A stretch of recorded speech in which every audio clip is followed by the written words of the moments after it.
Good afternoon. I'm David Hay, Chair of the College of Charleston Board of Trustees, and please be seated. On behalf of the board and the entire college community, I would like to welcome you to the College of Charleston and to the historic Cistern Yard. We are pleased and proud to host all of you here in person and to those of you who are watching online from around the world, including family, friends, members of our global alumni network, and students and faculty members who are studying abroad. We are all gathered to celebrate an important milestone in the nearly 250-year history of our college, the inauguration of Andrew Toming Shue, our 23rd president. You see the result of a lot of hard work before you. That began with a search committee chaired by Trustee Renee Romberger, and also joining her were Trustees Demetria Clemens, Cherry Daniel, Greg Padgett, Rissy Welch, and me, and Dean Godfrey Gibson and Professor Liz Jurisic, who are also invaluable in their leadership. Please join me in thanking the search committee for their hard work.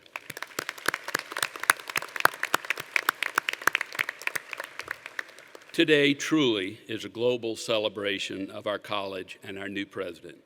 On this day, we are fortunate to be a part of one of the most significant occasions and exciting days in the life of a university.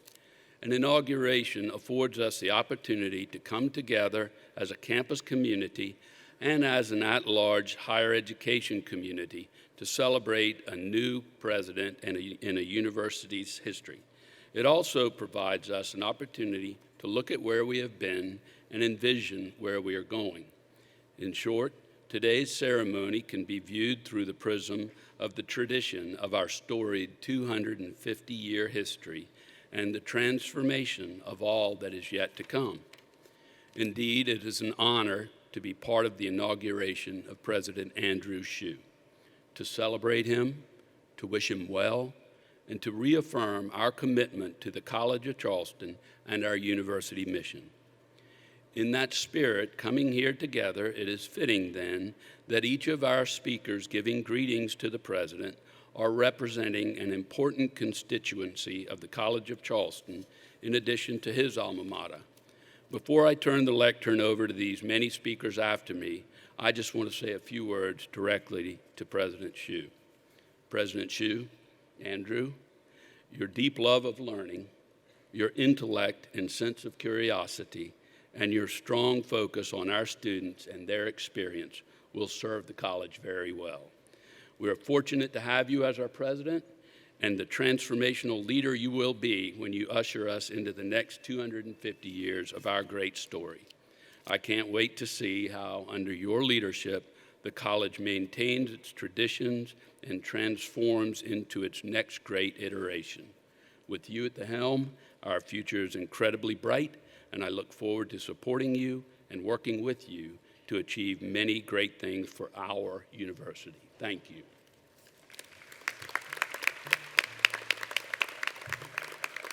Now I ask you all to please stand and join Harper Mobley, a senior music major, as she sings our national anthem.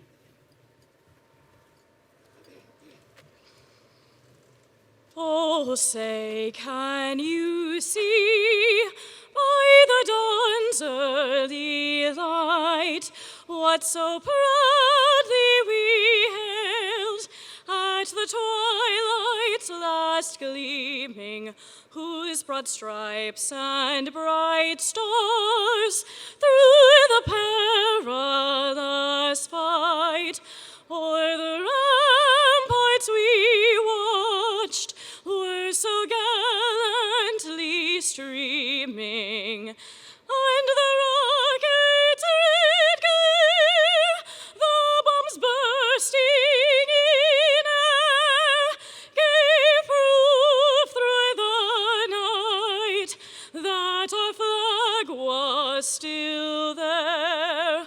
Oh, say, does that star-spangled banner yet wave o'er the land of the free and the home of the brave?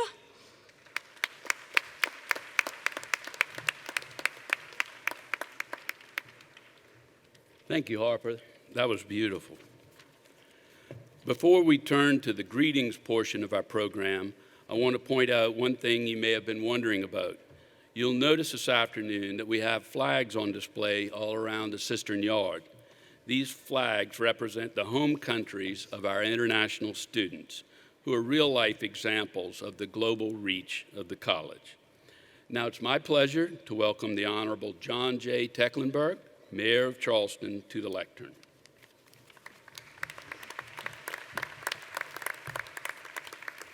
Well, thank you, President Hay. Good afternoon, everyone, on this beautiful day where we congratulate President Hsu becoming the 23rd president of the College of Charleston. President, y'all's terms must last a little longer than mayors of Charleston, because I'm number 61 and you're only 23. But of course, the city is celebrating a birthday next year as well. You all know, I bet, that we'll be 350 years old as a city in conjunction with the College of Charleston's 250-year anniversary. That makes the College of Charleston the oldest institution of higher learning south of Virginia, and I think y'all know the 13th oldest in the United States.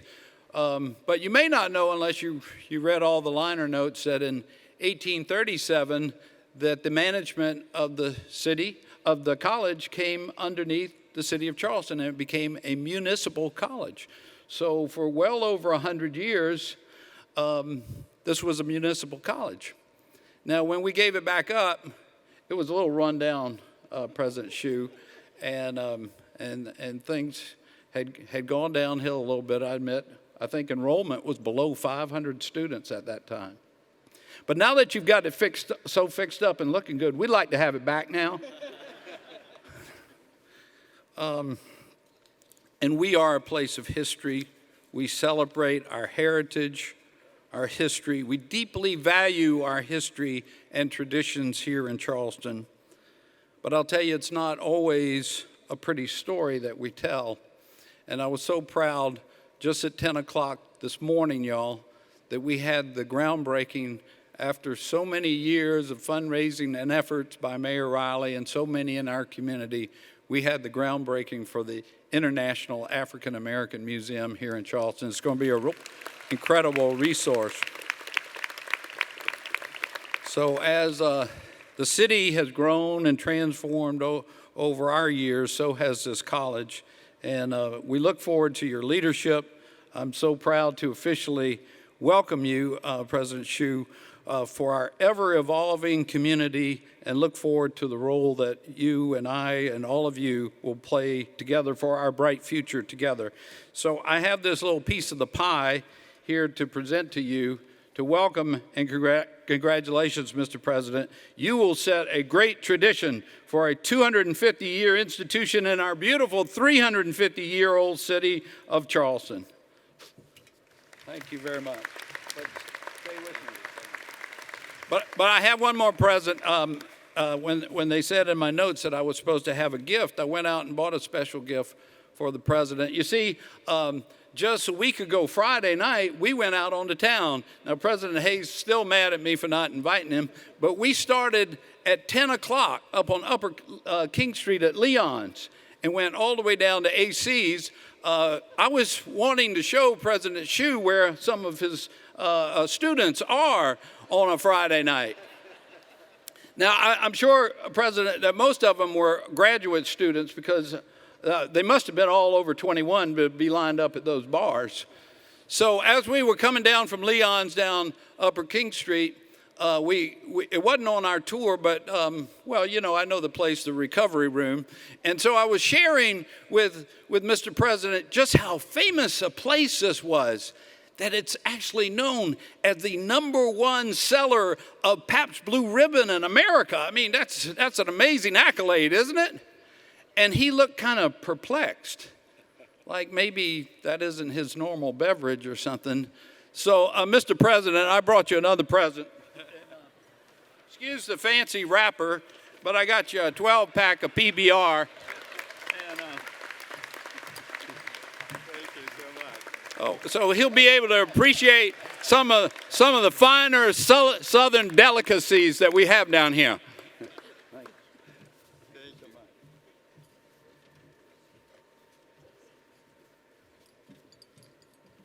Afternoon, everybody. I'm Simon Lewis, Speaker of the Faculty Senate of the College of Charleston, and it's my pleasure and privilege to formally welcome you, Dr. Hsu, on behalf of the teaching faculty of the college, to this, the most beautiful college campus in the United States. The college takes pride in its 250-year-old tradition, but as an educational institution, we're committed to critical inquiry, research, and invention. As such, the faculty are excited to support the declared theme of your presidency, tradition and transformation. This is an auspicious day for your inauguration. October the 25th is the birthday of Charles Pinckney.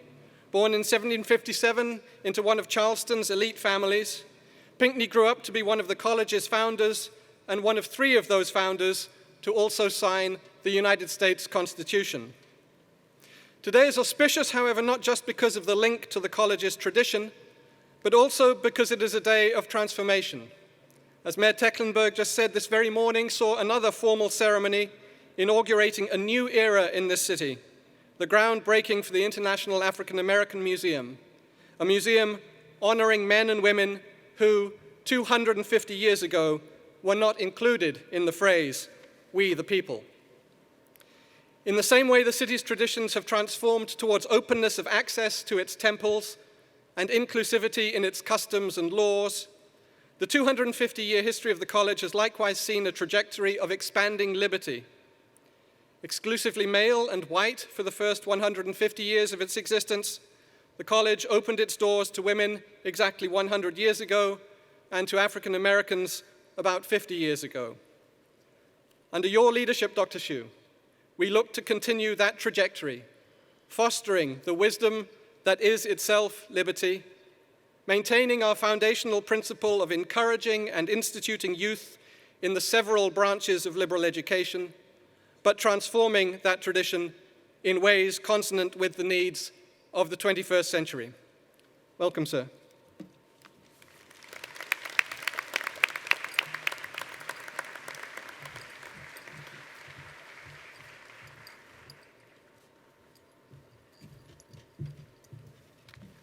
Good afternoon. I'm Melantha Ardrey, Chair of the Staff Advisory Committee to the President, and on their behalf, welcome President Hsu and his family to the CFC community. I came to the college in the fall of 1998 as an incoming first-year student, and like many alumni, continued as a staff member. In my collective 20 years here at the college, I've seen many changes, often with staff members leading the way. Our staff have always played an integral role in the college's traditions and will continue to play a crucial role in its transformation. Just look around at our beautiful campus. It doesn't happen on its own. It takes an army of hardworking and talented group of people to keep this place looking as amazing as it does. In addition, our staff helps students choose fields of study and make sure they take courses necessary to graduate. We're here to support students during times of need and times of joy.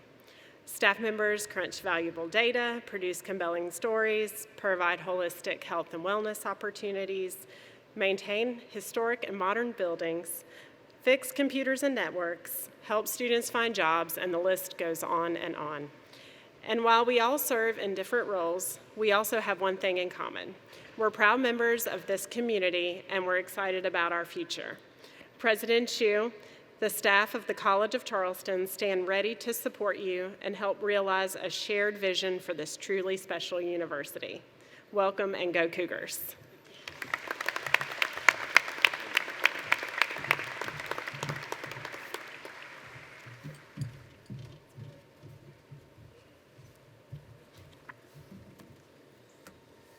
Good afternoon and welcome. I'm Michael Renaud, President of the College of Charleston Alumni Association. And it's an honor for me to be here on behalf of the over 92,000 alumni around the country and around the world. And it's also an honor to welcome you, Andrew Hsu, as our 23rd President of the College of Charleston. We thank you, Dr. Chen, and your family for joining our family.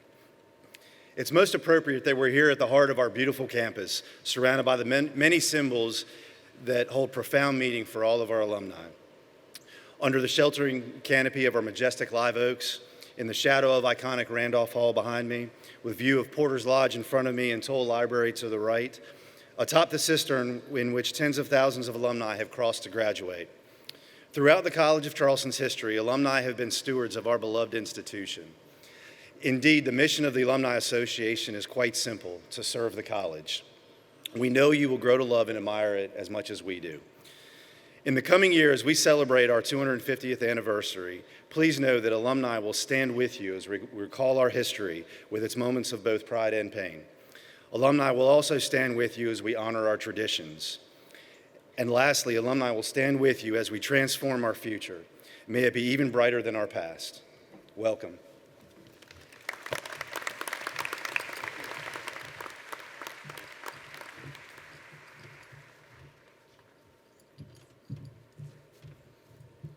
Good afternoon. I am Mike E. Zinn, President of the Graduate Student Association. After spending little time in Charleston, it is easy, even for those otherwise unfamiliar with the city, to see that it is changing. Yes, still can be seen the beauty of its natural environment, which undoubtedly was one reason the city was settled here 350 years ago next year. Yes, still can be seen the beauty of its old architecture, which carries on the complex history that is unfolded here. But also can be seen new overpasses and buildings currently rising, new people arriving in waves daily, and new industry opening its doors to Charleston while helping Charleston again open its doors to the world. Even with its history and traditions still visible, it is easy to see Charleston is transforming and will continue to do so for many years. For 250 years, this institution has played a prominent role in this city's existence. Though the traditions of the college run deep on the campus, it too has undergone many transformations during that time. And as Charleston continues to transform, so too will this institution. One of the greatest transformations in its history was the creation of the graduate school in 1992. Though it does not share entirely the same grand tradition as the college, the graduate school will necessarily play a key role in the continued transformation of the city and this institution moving forward. In this time of great excitement and change, I can think of no one better for the task of guiding this institution during that transformation than President Hsu. With his experience and dedication, I'm excited to see what changes for the better are in store for us all. So President Hsu, on behalf of the students of the graduate school, congratulations on your inauguration today, and welcome to Charleston.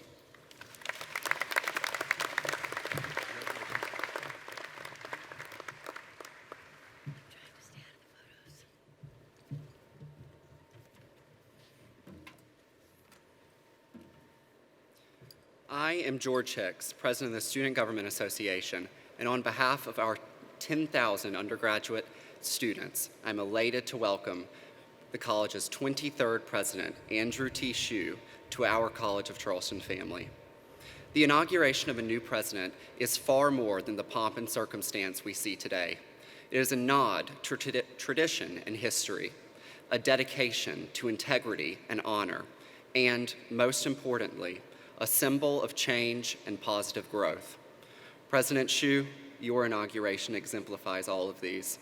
As we approach our 250th anniversary, the college looks to you for guidance for the next 250 years.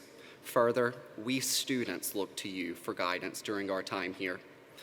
Your experience and expertise will be crucial to the future success of the college and its students. Our campus is vibrant with pillars full of personal meaning to the individual student. As I stand here today, I can't help but focus on Porter's Lodge. Facing George Street, Porter's Lodge dons a Greek inscription that translates to know thyself. Here at the college, students come from near and far to learn who they are, what they want to do, and what mark they will leave on the world. We are seeking to know thyself. With your leadership, we are one step closer to that goal. President Hsu, you will be our guide. You will recollect the history of the college, and you will carry the torch of change. Those of us surrounding you will assist you along the way, but it is your experience and insight that will carry us into a bright new future. On behalf of the student body, I congratulate you on this monumental achievement, send you your support in this role, and welcome you to our loving College of Charleston family.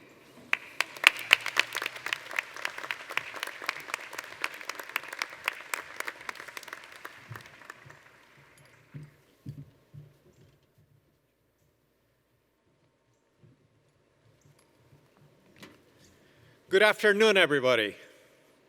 You all there? Thank you. I am Rafael Bras, Provost of the Georgia Institute of Technology, and it is a special privilege to be here with you at the investiture of President Xu. I am honored to offer the heartfelt congratulations from President Cabrera and all of us at his U.S. alma mater, Georgia Tech, as he assumes the presidency of the College of Charleston. President Xu comes from to the College of Charleston as a veteran of higher education. He has successfully navigated the winding, complicated, and rewarding journey that is higher education leadership. I think he would agree that higher education is increasingly complicated to manage. It is in times like this when experience counts. So you can be confident that you're getting a steady hand to lead you into the future. The College of Charleston has an extraordinary history as the 13th oldest educational institution in the nation, founded in 1770. Its origins have the mark of founders of the nation, of signers of the Constitution. Traditions run deep in the College of Charleston, yet the college has shown it can be nimble and agile when needed. From a municipal college to a private institution, and then finally to a public institution. Very few universities have navigated that kind of change in their histories. That willingness to change and evolve is nowadays more important than ever. Frankly, in the 40 years since I began my own journey in academia, I have never experienced a faster pace of change. Georgia Tech, the College of Charleston, and our university peers are contending with a changing nature of work, shifting demographics, needs and wants, and capabilities of a diverse learner population, and educational technology evolution and revolution, and prevailing issues of access and affordability. Those changes are here, and the time to innovate at our institutions is more critical than ever. I am convinced that the future belongs to those institutions that are nimble enough to stay in front of the wave of change and willing to find ways to transform themselves in order to best serve the next generation and beyond. I believe that to be successful, universities of the future will not only meet the needs of learners to get their first job after graduation, but also achieve career changes and advancement throughout their lifetimes. I am proud that President Xu's love of teaching was first discovered while he was a postdoc at Georgia Tech. Like you, President Xu, I have never lost my love of teaching and the classroom. That love of discovery and working side by side with students is something that never goes away. Effective teaching can be transformative. It can open a student's heart and mind in a way that makes them feel differently about learning. It changes lives. Experiencing the joy of an individual grasping and mastering new knowledge is a privilege of us teachers, a king of the wondrous times of a parent observing a child development. Those moments are what excites educators like President Xu. The drive to reach those moments is what keeps us awake at night. These days, the mission of higher education goes far beyond the classroom. The end goal isn't just about getting a job. That will come. Education is about leadership development, nurturing a lifelong love for knowledge, taking risks, and making choices that prepare students for life after graduation. Educating people is about mentoring and shaping minds and characters in the classroom and in one-to-one situations. It is also about teaching students to be not just problem solvers, but to be able to anticipate the problems. President Xu knows how to anticipate problems. I wish I could say that that attribute was also born of his time at Georgia Tech. But from what we all know, he has been this kind of individual his whole life. However, I can say with confidence His time at Georgia Tech strengthened that resolve, heightened that keen sense of curiosity, and further instilled in him the grit, the drive, the sense of community that I know drives him today. That sensibility and sensitivity will serve him well as leader of the College of Charleston. Good leaders have vision, are innovative, and are fully committed to their personal mission and the mission of the institution. But great leaders have something more. Great leaders see themselves as public servants. They are generous with ideas, with time and resources, and go out of their way to help others, and are steadfast even in the face of challenges. But leaders do not and must not operate alone. Isolation is a sure recipe for failure. Good leaders must be able to count on a trusted network of colleagues, partners, and advisors. I urge the community to provide President Xu with that support and advice that will be necessary to navigate the challenges that will unavoidably arise. President Xu, as part of today's ceremony, I am proud to present to you with a gift from our Georgia Tech family. On the back of the portion of the seal, it reads, the Georgia Institute of Technology proudly salutes alumnus Andrew T. Xu, PhD, AE 1986, as he becomes the 23rd president of the College of Charleston. President Xu is the embodiment of Tech's motto, progress and service, and we know he will serve the College of Charleston community with excellence and passion. Thank you. Thank you.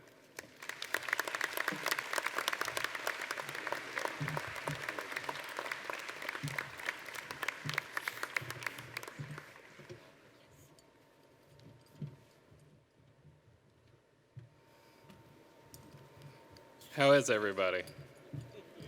Good. I'm Gary Jackson, Associate Professor here in English and Poetry, and it's my pleasure and honor to read the inaugural poem inspired by the inauguration of President Xu and commemorating the College of Charleston's 250th anniversary. Forward and back. It started with barracks refashioned to hold students instead of soldiers. It started with water to halt the fires the city could not yet extinguish. It started with cornerstone, with brick built by black hands who were not allowed to enter the very halls they erected, not allowed to sign their own names except by fingerprints in the bricks that adorn downtown markets and homes along cobblestone and herringbone. We built this college under Charleston's eyes with her wreath and scepter, her promises to defend us, her words, wisdom is liberty, as people decided who was allowed to learn and who was not. 250 years later, we're still learning, still standing, through revolutions and wars, hurricanes and floods, presidents and educators, all shaping the future for all of us who walk and sometimes stumble on these well-worn paths, well-worn from years of use. Let us look forward. Let the Spanish moss fall as we trace our hands along the brick, mortar, and stone that hold the bittersweet history of our ancestors who built towards a better world, here with all of us in it. Thank you.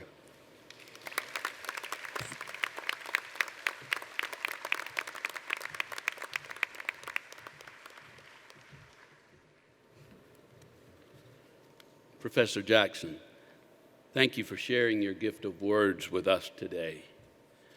Our upcoming 250th anniversary, like this inauguration, truly marks the end of one era and the beginning of another. President Xu, you yourself selected a similar theme, tradition and transformation. So our musical selection, Fanfare of Changes, couldn't be more appropriate. I invite you to demonstrate those two elements of tradition and change as you change into your presidential regalia. Your old gold and blue of Georgia Tech are certainly a good look on you. Here at the college, though, maroon suits our sensibilities more.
Thank y'all, that was beautiful.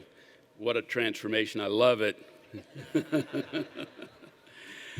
Please join me in welcoming Gordon Gee, President of West Virginia University.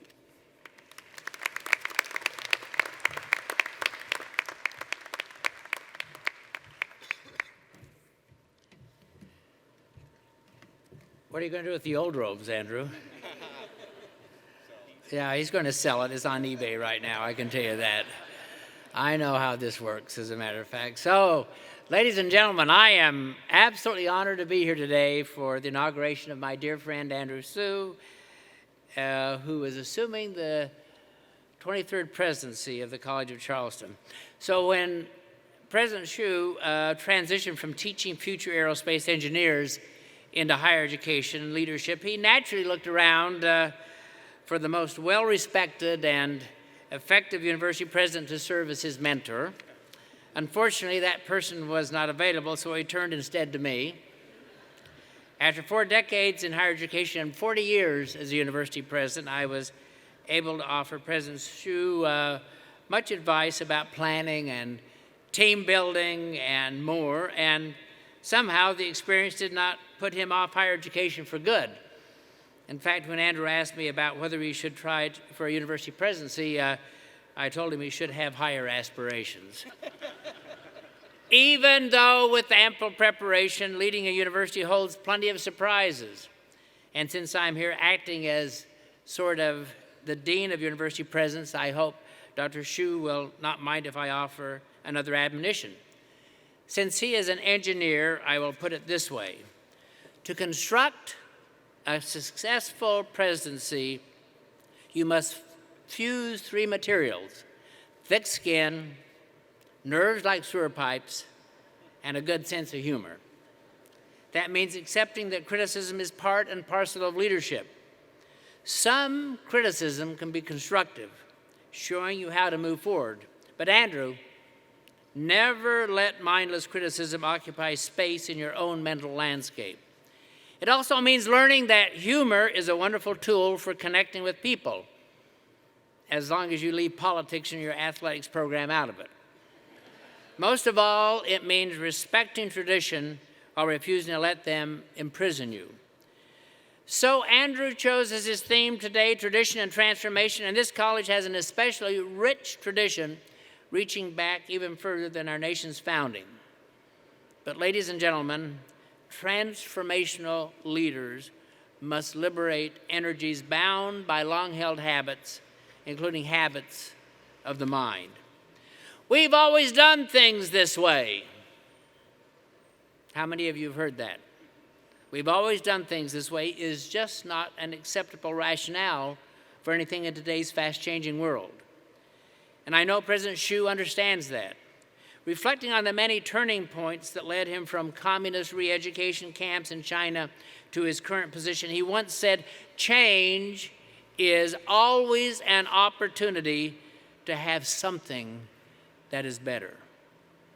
President Hsu has demonstrated an innovative spirit throughout his career, from his work at Rolls-Royce to his leadership as provost at the University of Toledo, where he oversaw rising retention, graduation, research funding, and private giving rates. I know he has the skill and the daring, and let me just say this again, and the daring and courage to transform this vibrant public university into an even stronger, life-changing and world-changing force. And I'm glad he's accepting this challenge, because higher education has never been more important. And also, leading a great public university is just plain fun. So before we welcome President Hsu, I leave you with my top 10 reasons why being a university president is awesome. Number 1, free parking.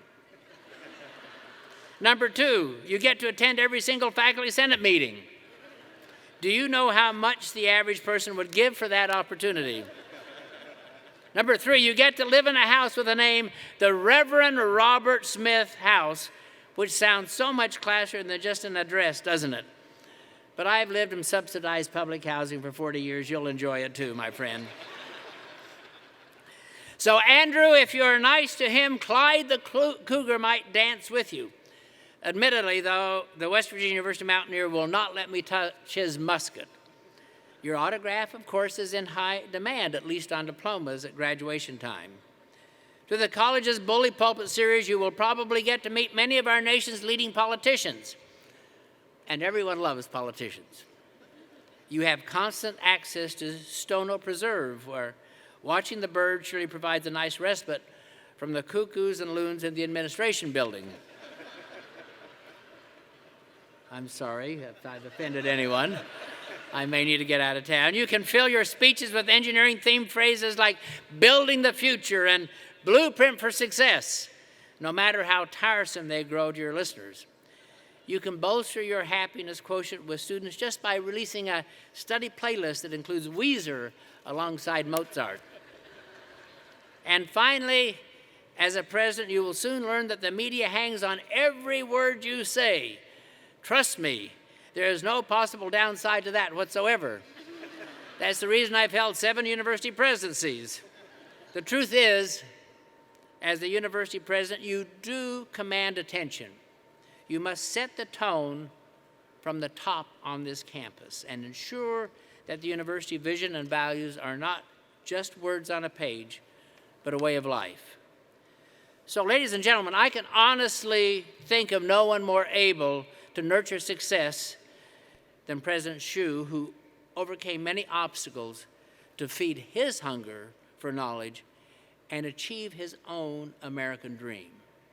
Ladies and gentlemen, please join me in welcoming Dr. Andrew T. Shue for his investiture as the 23rd President of the College of Charleston.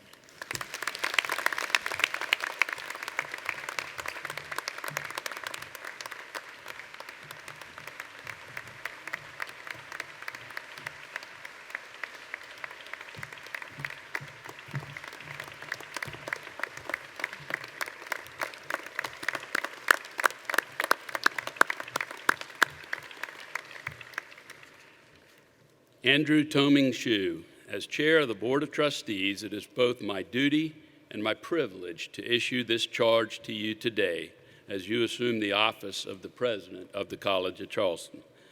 The faculty and administration today entrust to you the continued successful operation of the College of Charleston as you lead us in our mission to serve our community, our state, and our nation by educating the leaders of tomorrow. The alumni of this school entrust their alma mater to you and stand ready to assist you as we build an ever greater College of Charleston. The community entrusts to you its expectation that the college will always be a partner and a friend of this city, this state, this nation, and the world. Each parent who sends his or her child to this school entrusts that child's learning and growth to you. And finally, each student who will walk through the gates of the college and onto the cistern yard entrusts his or her education at this outstanding institution to you. The weight and responsibilities of this trust are immense, but those of us gathered here today are confident that you will every day strengthen that trust and strengthen the College of Charleston. By virtue of the authority of the College of Charleston and the Board of Trustees, I commit to you the Charter of the College of Charleston.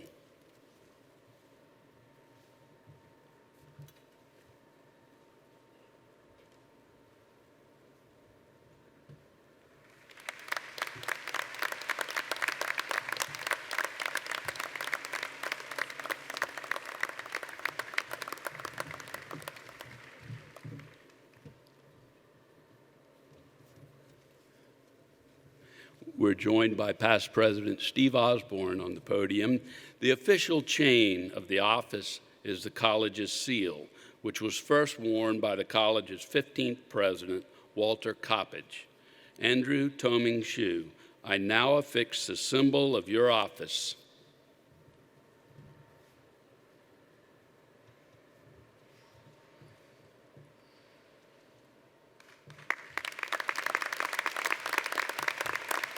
Oh.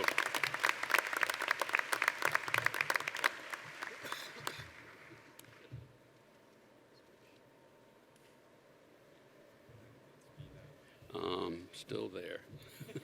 Sorry. Andrew Toming Shue, by the authority vested in me by the Charter of the College of Charleston, I hereby declare your investiture complete. I now present to you the 23rd President of the College of Charleston, Andrew Toming Shue.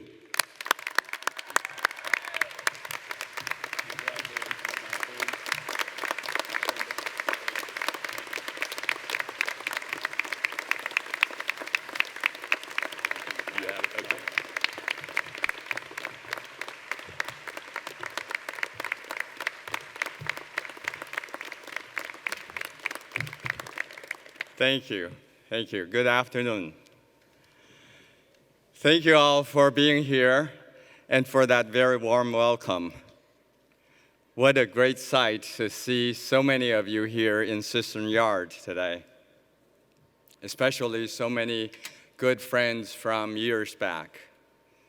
First, I would like to take a moment to acknowledge our elected officials in attendance today. We sincerely appreciate your public service, and we thank all of you for your continued commitment to our school and our community. Will all the elected officials please stand so that we can recognize you?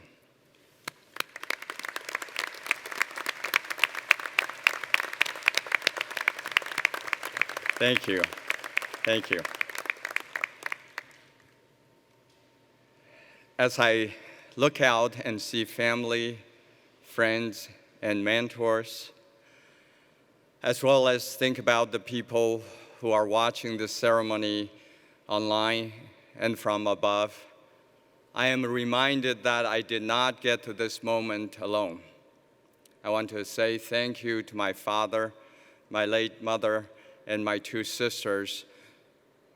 Through a childhood filled with turmoil and hardship, their support, their guidance, and their faith were my bedrocks and fueled me to dream big. They gave me hope that my life could be anything I wanted it to be.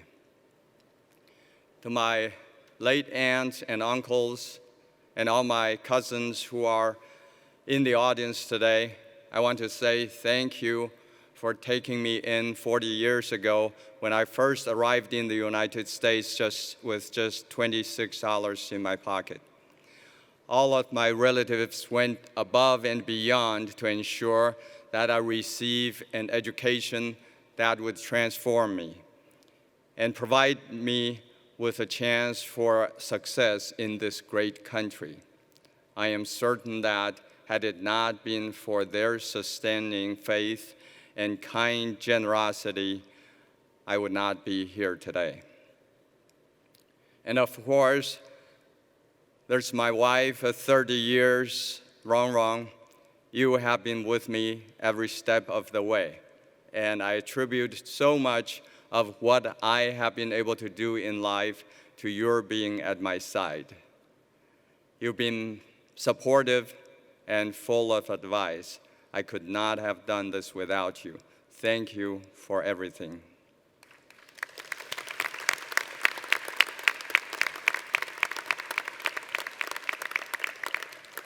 To my daughters, Carol, Christy, Jenny, and Emma, and my sons-in-laws, Dan and Victor, thank you for being here.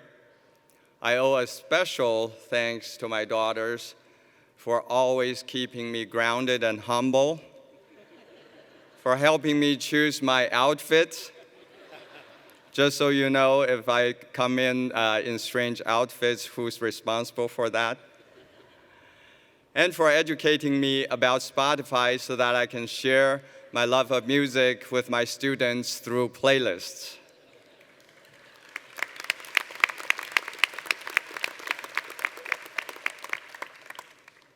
Throughout my life, I have been blessed to have great colleagues and mentors, two of whom I am honored to have with us today. West Virginia University President Gordon Gee, whom you heard from moments ago, was the first one who believed in me and took me under his tutelage 11 years ago when I was an American Council on Education Fellow. He taught me about higher education leadership, the importance of genuine student engagement, and how to form consensus on campus in order to create lasting change. Then there's University of Tennessee at Chattanooga Chancellor Steve Engel. He worked with me at Wright State University, helped to deepen my understanding of higher education, and has been constantly supportive of me throughout my career.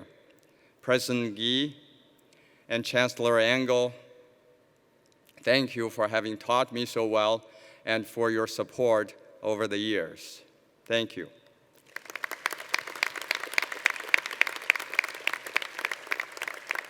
I am honored that so many other great institutions are represented here, particularly my alma mater, Georgia Tech. My thanks to Georgia Tech Provost Rafael Bras for speaking earlier, and my thanks to all the university's delegates in attendance today. Thank you.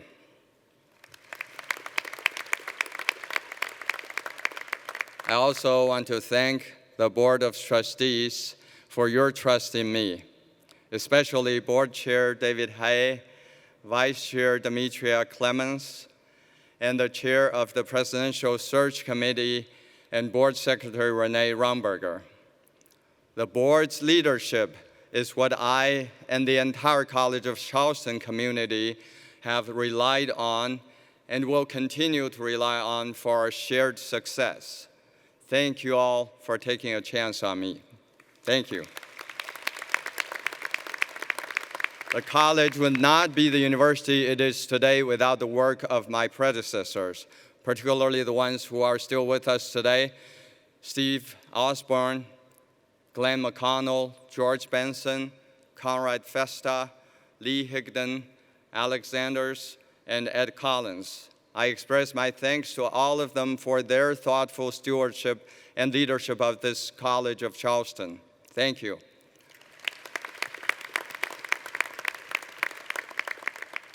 Finally, a special thanks goes to Professor Gary Jackson for the performance of his new poem, Forward and Back. In addition, I want to thank Senior Harper Mobley for sharing her vocal talent with us this afternoon. I also want to extend my gratitude to our students and the members of the Charleston Symphony Orchestra who are performing works by Beethoven and Brahms. You also heard the members of the Charleston Symphony Orchestra perform an original composition by former College of Charleston faculty member Trevor Weston entitled Fanfare of Changes.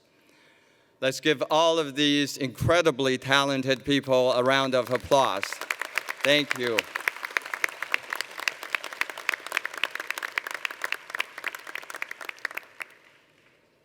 On this day, surrounded by all of you, and with deep gratitude, I stand before you as the 23rd president of the College of Charleston. It is my great honor to celebrate our college and imagine our future together with you. What has been built here at the college over the past 250 years is the realization of our founders' hope for our university.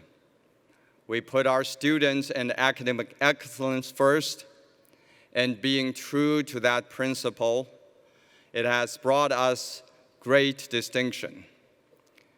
But we must not be complacent and satisfied with our progress.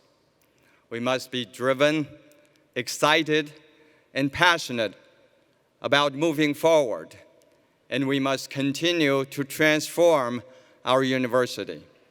Because transformation, that ability to change, is one of our most important traditions. The college has constantly innovated over its 250-year history.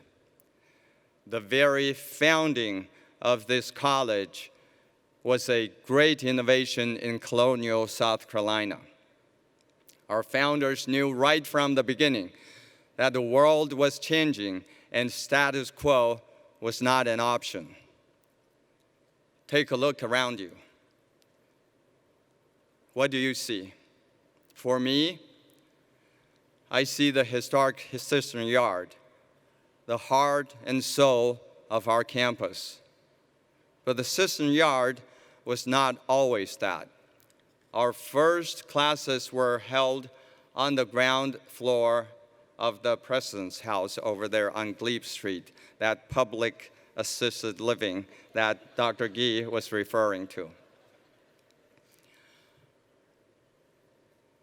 I have to believe that our students back then felt that that was the heart and soul of the college, because that was all they had. Eventually, that would all change. The college's campus footprint would grow, with facilities being constructed out of old military barracks that were right here in the Cistern Yard. The cornerstone of Randolph Hall, that beautiful building right behind me, would be the cornerstone for that would be laid right here in 1827. Beginning in the 1850s, Randolph Hall would undergo an expansion. The college's first library, Toll Library, this beautiful building on your left, would be built. And Porter's Lodge, located right behind you, would be constructed. From then on, life at the College of Charleston would be centered right here. If all that can happen in the span of 250 years, just think what can happen to our university in the next chapter of our story. If our first 250 years were primarily about physical growth in facilities, as well as growing our student, faculty, and staff populations, then our next 200 years must be about something far bigger. I want to challenge our entire college community and our city and state leaders to imagine who and what we can be if we only dare to dream big and are willing to take risks. We can be anything we want, but we cannot choose to do everything we want. Wise and bold choices will have to be made, sometimes very difficult ones. But all of it will be in service to a greater good, a College of Charleston that provides one of the best educations anywhere in the world. On this day, I make a commitment to all of you here in person and those watching online that the College of Charleston will never abandon that which has made us great. We will never shy away from our commitment to be a diverse and inclusive campus community. Because there is strength in having people of all races, nationalities, genders, sexualities, socioeconomic and religious backgrounds as members of our campus community.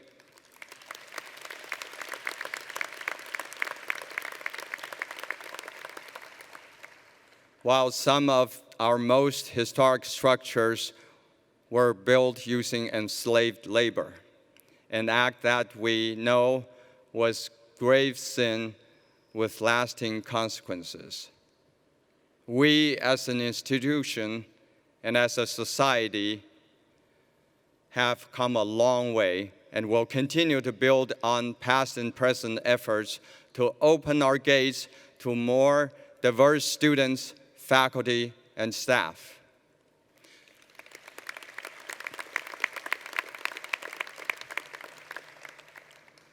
We will never shy away from our commitment to undergraduate education or our liberal arts and sciences tradition, because they are the hallmarks of who we are.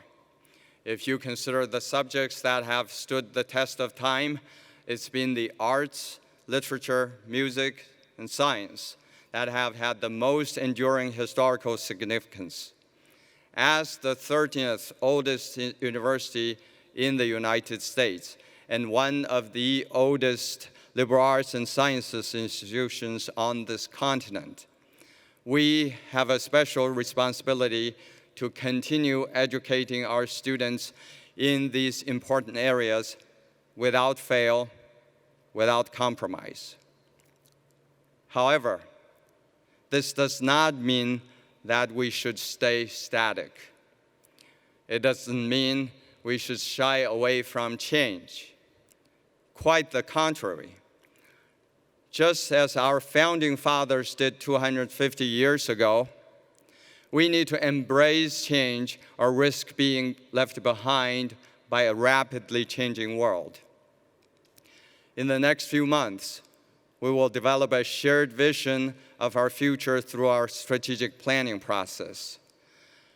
In that plan, we will chart an ambitious course for our future. We will set some goals that are just within our reach and others that will require great effort, time, and attention. But I have no doubt that we can and will be successful because we all care so deeply about our students and our university. Today, as I look to the future, I cannot help but be reminded of my past. I came to America dreaming of opportunity. I came full of hope and full of optimism. For me, my American education was what transformed my life. Because of my education, I am living my American dream. I want future College of Charleston students and alumni to have that same sense of transformation through their College of Charleston education, so that they may live their American dreams. In that spirit, let us work together. Let us set bold aspirations for our future. College of Charleston family, in my life, I choose to be fueled by hope, and I'm driven by the promise of what tomorrow may bring. With the traditions of the past 250 years in our hearts and transformation on our minds, let us go forward with a renewed and reinvigorated spirit. Together, we are the authors of the next chapters of the College of Charleston story. Together, we will make these new chapters great ones, so that future generations will say of us, history was made here. Thank you. Thank you very much. Thank you.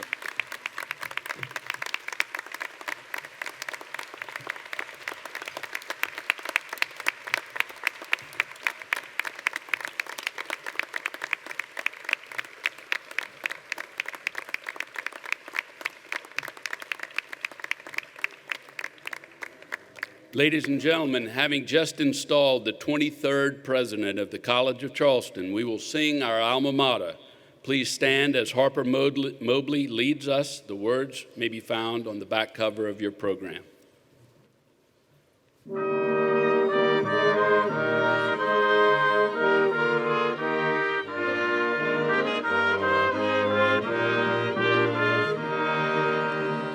Hail to thee, our alma mater. Hail to thy time-honored name. Proud traditions of around thee, may they never bring thee shame. Loyal sons and daughters love thee. Strive to conquer and prevail. We will sing thy praises ever. College of Charleston, hail, all hail. We will sing thy praises ever. College of Charleston, hail, all hail.